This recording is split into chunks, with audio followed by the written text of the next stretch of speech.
Once you feel it, once you see it, once you taste it, it's real. Trust the flavor, the Caribbean grace, it's real. Caribbean grace, it's real. Hi, I'm Caroline Hobby, host of Nashville Insider, where we bring you the latest in country music news and happenings. Join us as we interview your favorite artists and go behind the scenes of country music's hottest events. Watch Nashville Insider right here on Cayman 27. Sometimes having a middleman is not a bad thing, especially when it comes to insurance. Do you know that when it comes to cost, ease, speed, and peace of mind, insurance brokers ranked higher than when customers buy direct? So, for all your insurance needs, call Fidelity Insurance. We're the middleman you want. Call us today at 949-7822. Fidelity. We're good for you. If it matters to you, it matters to us. We're Cayman 27, Cayman Informed. Coming up next, Cayman's new governor walks the beat with local law enforcement. Assurances today from civil service leaders after the Auditor General flags the slow pace of progress. And Cayman holds talks with UK crime agency boss Donald Toon. The under-20s get their first win at the CONCACAF Championships, plus a first for martial artists in Cayman on the international stage. And in weather, we're tracking some showers across the area right now, but the rest of the week and the weekend's looking good. I'll give you a full forecast coming soon. Cayman 27 News is coming up next.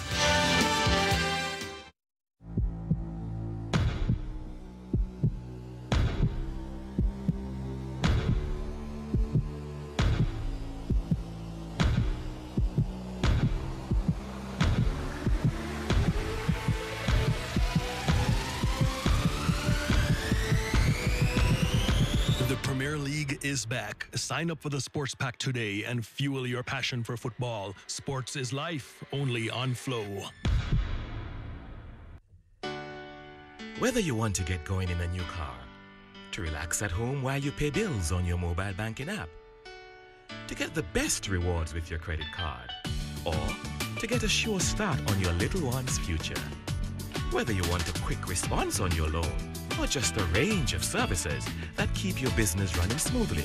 You want banking that fits your life. CIBC First Caribbean. Banking that fits your life.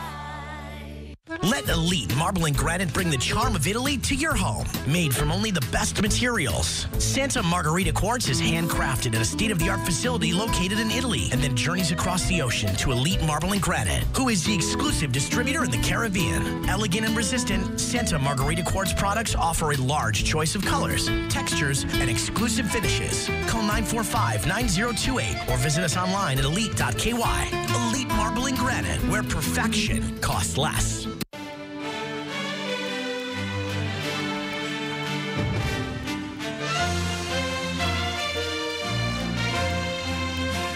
You're watching Cayman 27 News, Cayman Informed. Brought to you by Foster's Food Fair. At Foster's Food Fair, we care. Flow.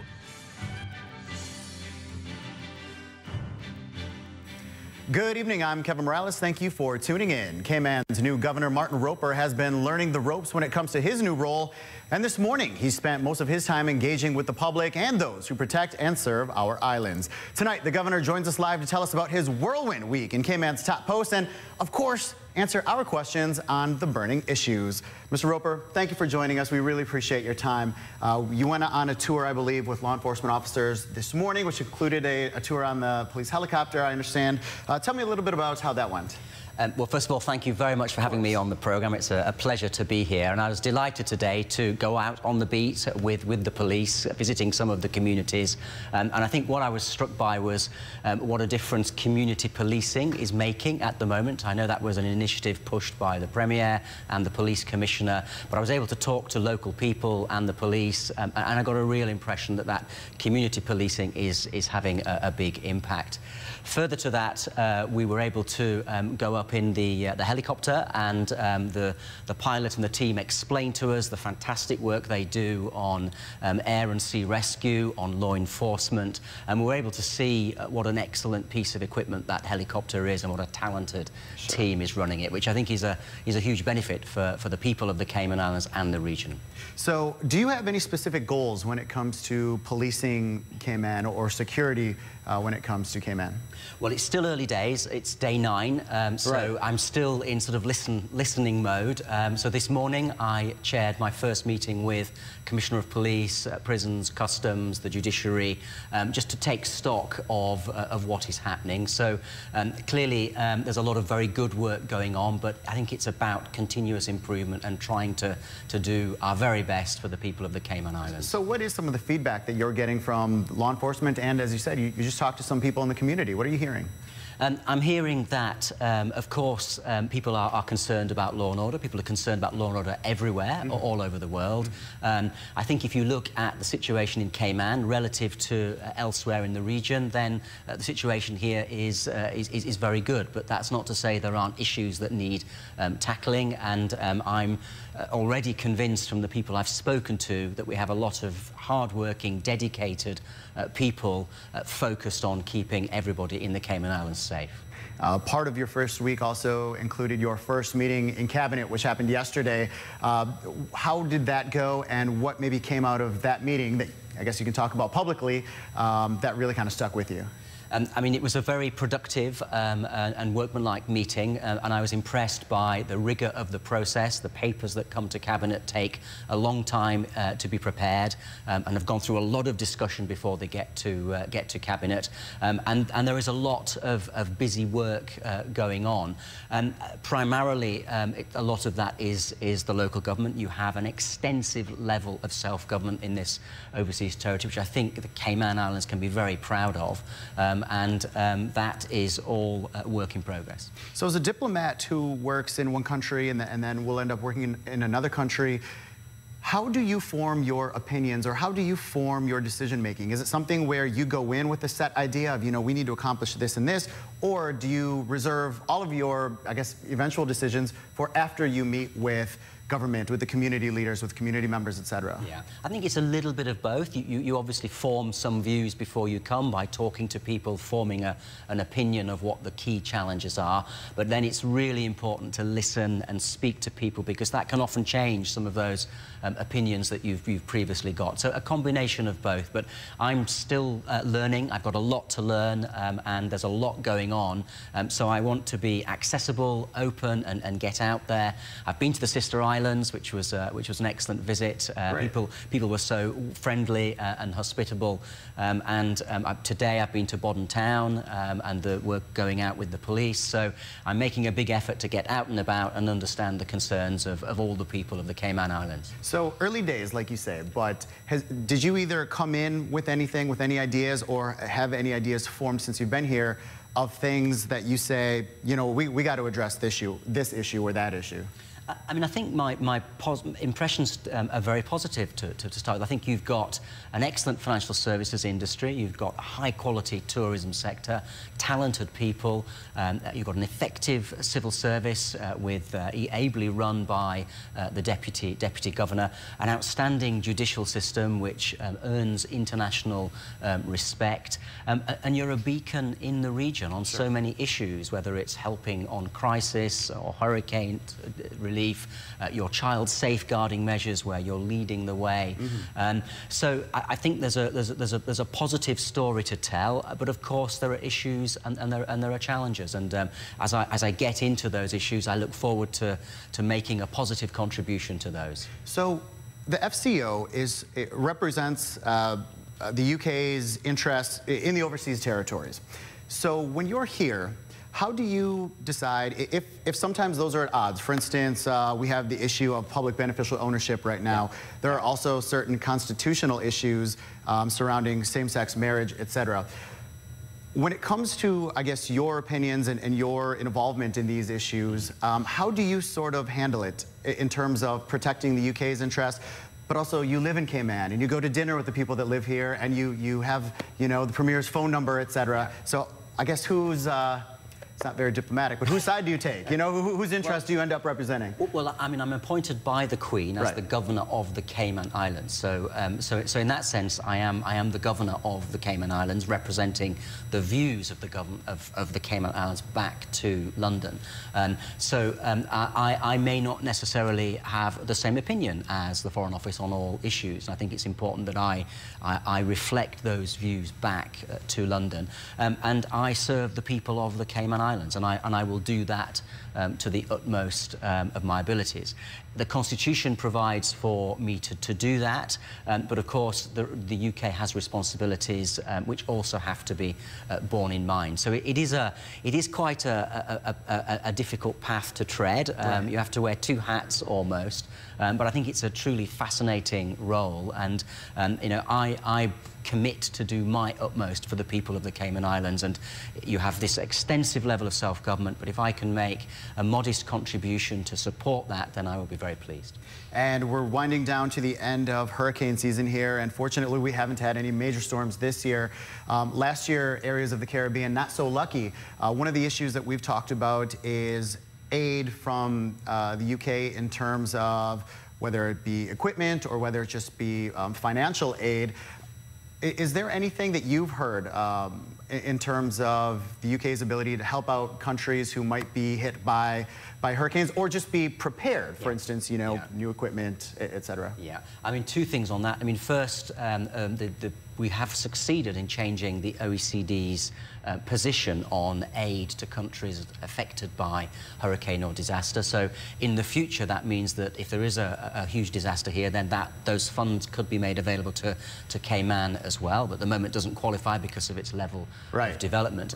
Secondly, I think it's really exciting that we're moving forward with this second helicopter, I'm very pleased to say that the discussions with the FCO and with the Cayman government here are progressing very well. That is happening, and that will make a big difference, not just to Cayman because of the additional capacity for search and rescue, for law enforcement operations, but in future disasters in the region, that second helicopter can also go and help there. And it will also have a winch, which I think the first one doesn't have, so that will provide an additional service. Have they given you any kind of timeline? We're looking at about 9 to 10 months. These things do take time, but hopefully we can have it here before the next hurricane season, which I think will be hugely important. Absolutely. Mr. Roper, thank you so much for coming in. We definitely appreciate your time. Thank you very much. All right, don't go anywhere. Coming up right after this break, the Ministry of Finance gets a new assignment. The University College of the Cayman Islands ends its search for a new president, and one Caymanian artist puts paint to canvas to highlight local issues. Those stories and more right after the break.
Bogle Insurance Brokers Limited are professional, independent insurance brokers established in 1988. We are a wholly Caymanian-owned insurance broker with a wealth of knowledge in the local and international insurance market. Our professional team service clients with a range of insurance products, including motor, home, health, contractors, marine, and business insurance, among others. Contact us at 949-0579 or email us at service@bogleins.com. Have you heard? They have new daily meal deals at Popeyes. A different meal with sides every day of the week for the same price of just $3.99. Monday is chicken soup with rice. Tuesday for the chicken bowl. 2 tenders on Wednesday. A loaded chicken wrap on Thursday. It's all about that shrimp on Friday. Chicken nuggets to start the weekend. And the mixed 2-piece to finish. The new daily meal deals from Popeyes. A different meal every day, served with the world-famous best dressed chicken for only $3.99. Only at Popeyes, Louisiana Kitchen on Eastern Avenue. Welcome back. Deputy Governor Franz Manderson vows quick action from the Civil Service to address Auditor General Sue Winspear's concerns. Ms. Winspear flagged the slow progress of implementing recommendations from the Public Accounts Committee. Her concerns were raised in a report by the Office of the Auditor General, which particularly singled out social welfare program changes as not having been implemented quickly enough. Mr. Manderson told Cayman 27 he takes the work of the Auditor General extremely seriously, and going forward, he ensures that all agreed recommendations will be progressed with a sense of urgency. The Auditor General has said it's too early to say how much of a difference it will make having the Ministry of Finance coordinate responses from across government to Public Accounts Committee reports. Garnett Harrison said the ministry's involvement was a, quote, step in the right direction. With the Finance Ministry, they've been given responsibility for coordinating all the entities' responses to the Public Accounts Committee reports. And so they're taking from every ministry, department, organization, and coordinating and providing that in a government minute back to Public Accounts Committee. Mr. Harrison explained many of their reports concern more than one ministry, and this would help with cross-ministry coordination for the greater good. Cayman's UK representative Eric Bush and head of the UK crime agency Donald Toone held high-level discussions in London today. The discussions follow an agreement between Cayman and the UK to resume working together on exchanging tax information. An initial agreement between Cayman and the UK was put on hold by Premier Alden McLaughlin after the UK Parliament voted to impose public beneficial ownership registries on overseas territories. Last month, Mr. Toone had complained that his agency was being frustrated by Cayman's lack of cooperation. However, that issue has since been resolved. Mr. Bush says today's discussions with Mr. Toone was about the long-standing and good relationship between the NCA and Cayman, and the meeting was positive and productive. Joe Avery. Positive and productive. Joe Avery right there. That's what the weatherman is all day. And yeah, I'm keeping it real, but you know what? I'm kind of in a tizzy right now because by being here with all you guys at home and Kafara and Kevin, I love you guys, but you know what? Everyone else in the Hurley's Media families is out in the hallway getting selfies with the new governor. I feel like I'm missing out in here, but you know what? We're not missing out on the weekend because we've got a weather forecast that's fit to print, guys. I kind of want to frame this one. It's so good. Not going to give it away, but the weather's going to be fantastic. I'll tell you the details of it. Never mind a selfie. Once he gets settled in, invite him on, see if he wants to co-anchor weather with you, right? You know, you can do the weather here. He can talk about the weather back, you know, in the UK. I don't know. Yeah, we'll get him out here. We'll get swiping on the touchscreen out here. Get jiggy with it, as you will. Mr. Roper, Mr. Governor, His Excellency, you're always welcome on my touchscreen. So let's get him on the weather sometime, you know? Why should the news guys have all the fun, Exactly. All right. Joe will be back in about 10 minutes with your full weather forecast. Thank you, Joe. The University College of the Cayman Islands has announced its new president today. Dr. Stacey R. McAfee will take up her new role on the 1st of January. Now, she joins UCCI from the University of the Pacific in California, where she was Associate Vice President for External Relations, Strategic Partnerships, and Presidential Initiatives. The chair of the UCCI Board of Governors, Mr. Anthony Rich, said he was delighted to welcome Dr. McAfee to the role after an 11-month recruitment process. An unlicensed fish pot abandoned in the North Sound became a death trap for a young hawksbill turtle. It was discovered this morning and reported to the Department of Environment. The DOE says it appears the young turtle got caught in a rope that was attached to the fish pot in a marine protected area. The DOE regulates fish pots. It says they cannot be deployed in marine protected areas and must be licensed and tagged if used elsewhere. Well, a new collection of oil paintings from native son artist Gordon Solomon debuts tomorrow night at the National Gallery. His provocative new exhibition, Life on the Colony, finds its inspiration among the myriad of topical issues we grapple with in our rapidly changing society. Cayman 27's Joe Avery has the story. Nobody does this in Cayman. You want flowers, you can find flowers. You want ocean, you can find ocean. But what's at the heart of conversations. Gordon Solomon's Life on the Colony is a bold, in-your-face exhibition that presents an unvarnished look at Caymanian society and the issues that define our times. GMO mosquitoes recently released. We got the seamen's benefits. We got the marijuana oil. So there are just a few that I'm speaking about in this particular exhibit. The pros and cons of Cayman's rapid ascendance from the islands that time forgot to a major international financial center are illustrated in works like Joyrides and Downsides. In 1905, we had our first car, and people thought God had came to the island, right? And now we're up to imported about 170,000 cars. It's more cars than people. While each painting attacks individual issues, Life on the Colony is stitched together by a few recurring themes. So we have our silver thatch. We have plants all through the series as well. We do have these dollar signs that are all around. Through his visual take on the issues that dominate Cayman's talk shows and news headlines, Mr. Solomon says Life on the Colony is provocative by design. This is what art does. Art brings people together. Art allows people to have conversations about things that they can change and things that they can't change. Life on the Colony. Joe Avery, Cayman 27. Gordon Solomon's Life on the Colony opens Thursday, November 8th at the National Gallery. And as always, gallery admission is free. And Jordan Armanese is going to join us now with a check Hey, of what Jordan, we can what's expect in sports, otherwise known as deportes. Yes, yes.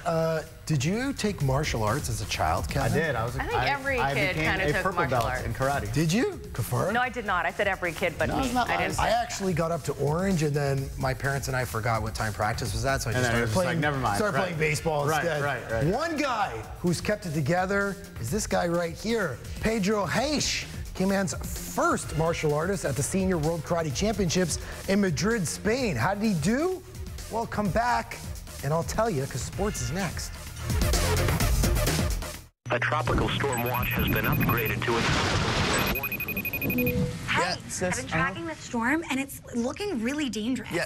You're in a new place. Gotta prepare. No, put that down. You need canned goods, not canned I get soda. it. And Yes, water. sis. You need plenty Water. of water. All right, water. Oh, God. Oh, sorry. I'm just trying to get ready for this. Is it your first time? Yes. Do you need a hurricane buddy? Please. All right, come on. I prefer bigger bottles.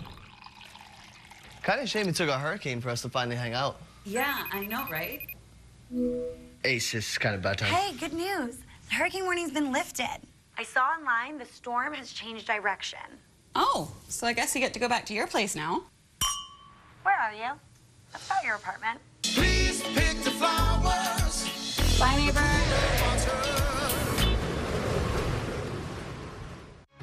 Sometimes having a middleman is not a bad thing, especially when it comes to insurance. Do you know that when it comes to cost, ease, speed, and peace of mind, insurance brokers ranked higher than when customers buy direct?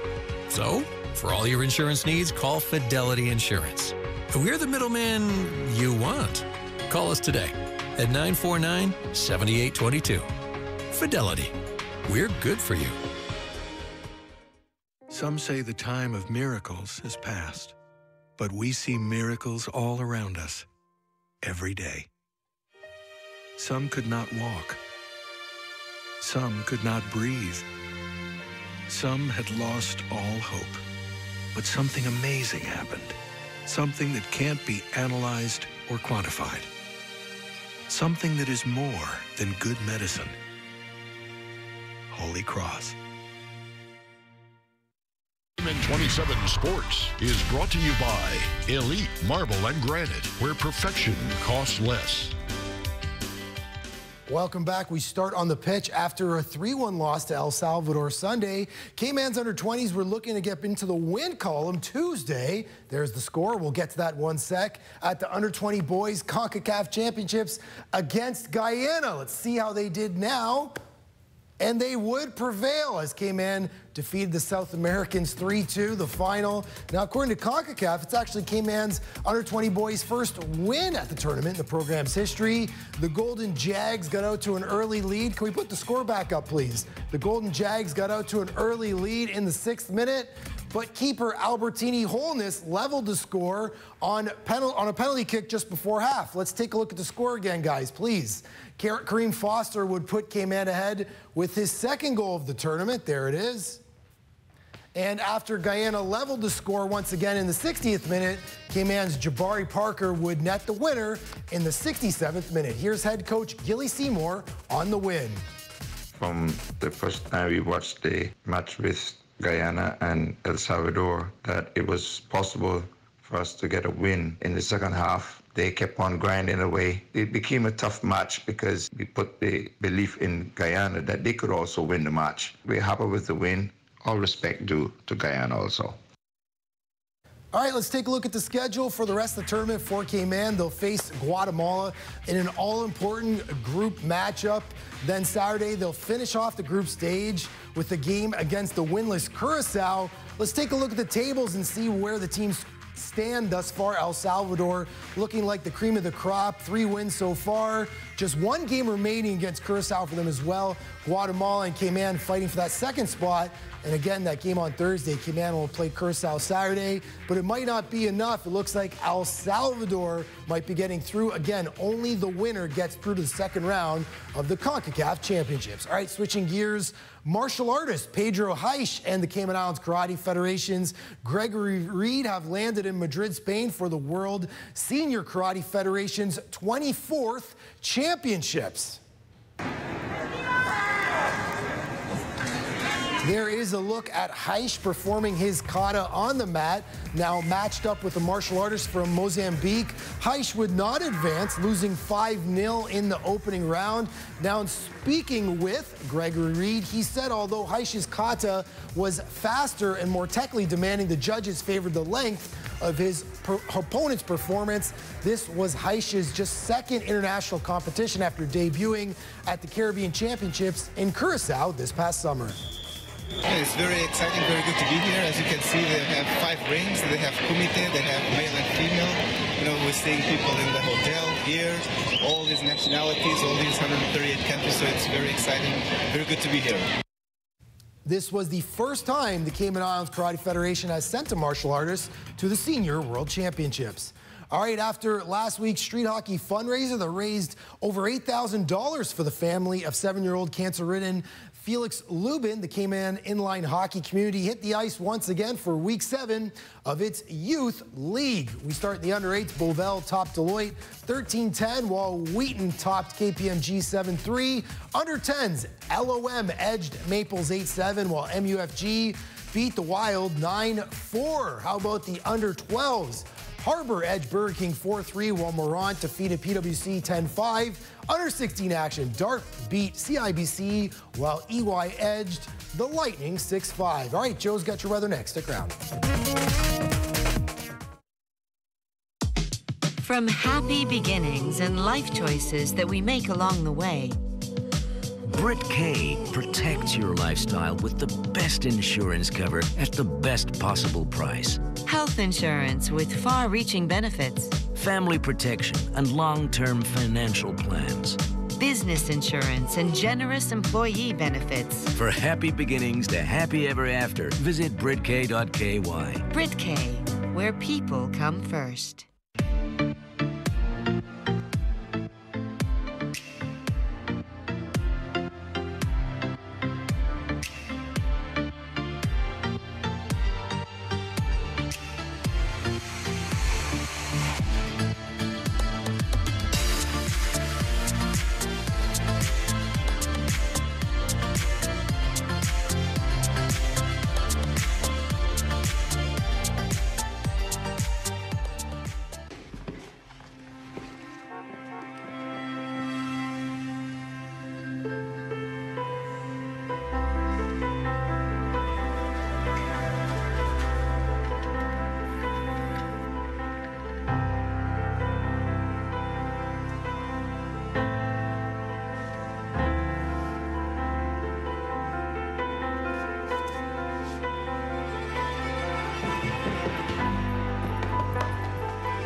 And welcome back, ladies and gentlemen. Check it out, the stoic, majestic blue dragon. That is a endemic Cayman blue iguana right there. There's another one right there. I just was hanging out with them today. I thought I'd share with you. Anyway, we're in here talking weather. I just thought I'd show the iconic representative of the Cayman Islands right there. Right now, we're taking a look at the radar. I'm tripping over my tongue right there.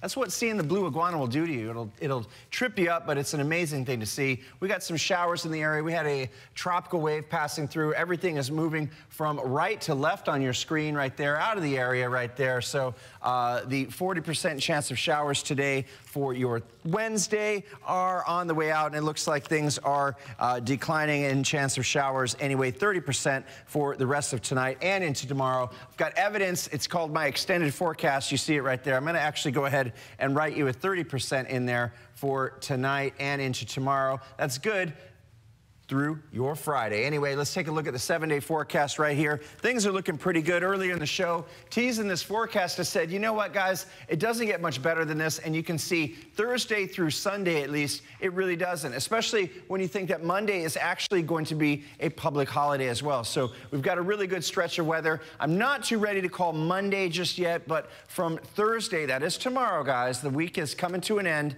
and a big weekend is on the way with the Pirates and all of that hoopla.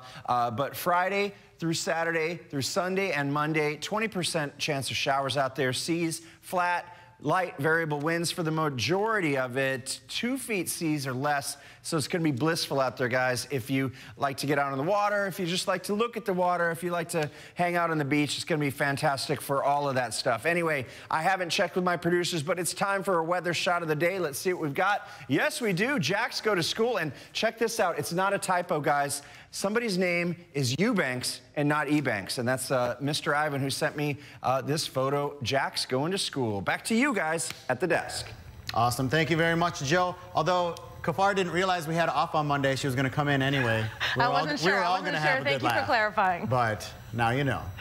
The spotlight was on Boddentown today as the community held its Heritage Day festivities. And Governor Martin Roper was on hand to sample local culture at one of the popular Pirates Week events. Cayman 27 Seaford Russell Jr. has the story. I had my first Cayman coconut, which was wonderful, and I've heard all about its health benefits. Cayman's new Governor Martin Roper sampling a taste of the natural goodness that Cayman has to offer.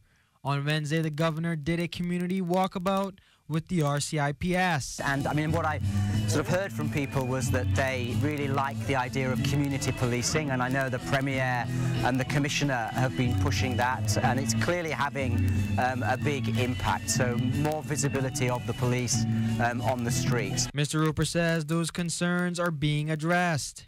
During his tour, the governor created a stir with curious onlookers. It was lovely talking to all the tourists. I met tourists from a huge range of different countries, and their comments were really positive. They really enjoyed being in Cayman Islands, very clean, lots to do. And yeah, and it was obvious they were all really enjoying being here, which just underlines what a great job that the tourism sector is doing. West Bay resident George Duffel sold Mr. Roper his first coconut here in Cayman, and he says he was pleased to see the governor out and about. It's nice to see the governor come and take a look at the people, because this is the first time, I mean, I'm born Caymanian, 47 years old. First time I've seen a new arriving governor come